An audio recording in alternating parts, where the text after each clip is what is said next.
All right, Orlando. So let's start with the big question here.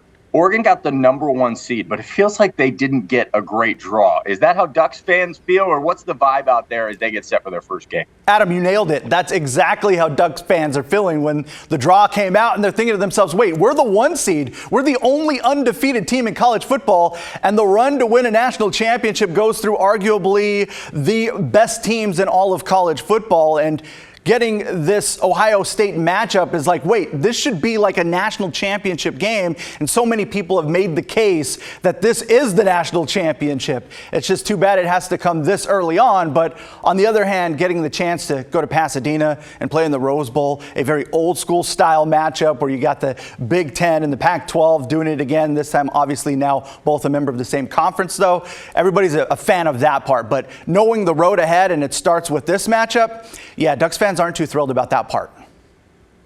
I remember being in the airport after the game the next day, and I heard a Buckeye fan and a Ducks fan talking, and they said, we'll see you again in the Big Ten championship. That didn't happen.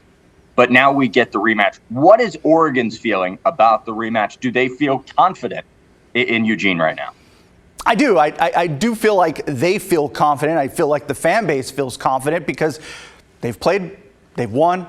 They've won in different ways throughout the season, and they're the only undefeated team. They're 13-0, first time in program history to go 13-0. So, yeah, there's a lot of things working in their way that make them feel confident.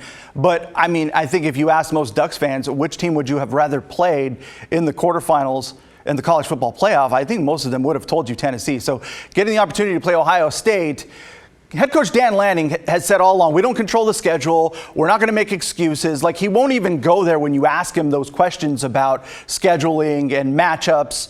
They play what's in front of them, and eventually you're going to have to beat the best to be the best. So that road goes through Ohio State. So there's something to be said about that opportunity that they have in front of them, that if they beat Ohio State and are able to run the table throughout the regular season, they are the undisputed champions. And there's no one that can argue with that, because they would have had to go through some of the best teams in the nation, and Ohio State right up there at the top.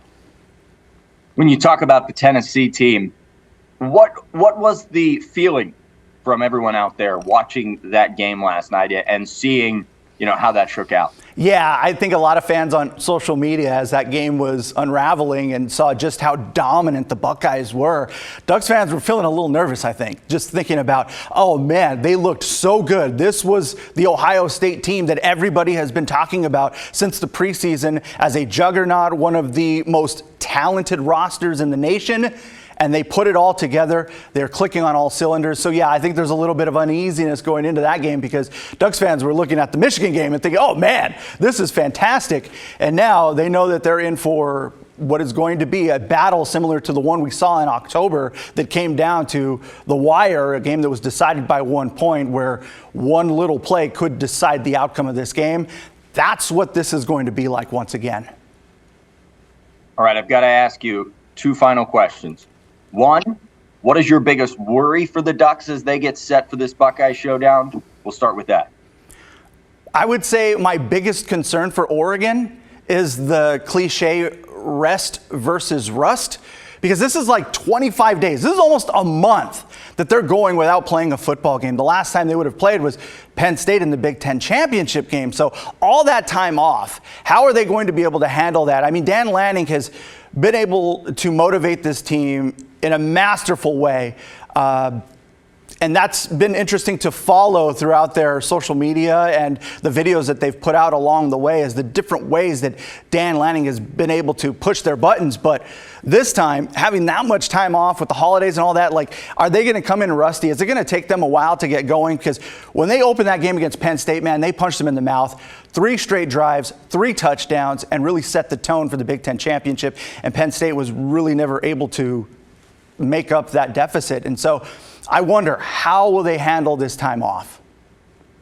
Okay, so on the other note, and we'll kind of pair these together, what gives you the most confidence, and kind of, if Oregon does what, do they win the game? Yeah, and as we were talking about this earlier, my biggest concern for this team, and also the reason why they win, will be, are they able to protect Dillon Gabriel? How comfortable will he be in the pocket?